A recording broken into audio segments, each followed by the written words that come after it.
Hi guys, welcome back to Solution Lab. On this channel, we provide you with every possible solution to a specific problem. Whether it's a quick fix or a detailed tutorial, we're here to help.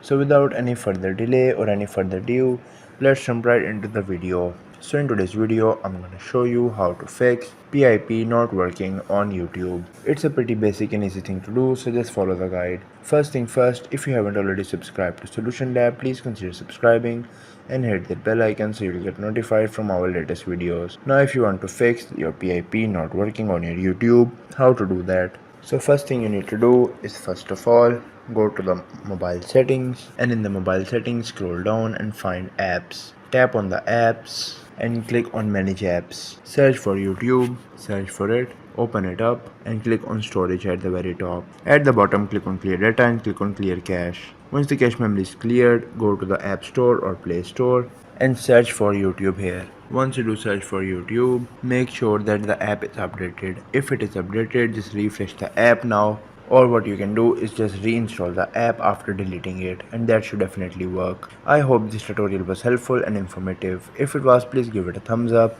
and consider subscribing to Solution Lab for more helpful tutorials. If you have any queries or suggestions, just leave them in the comments below. Till then, take care, see you next time.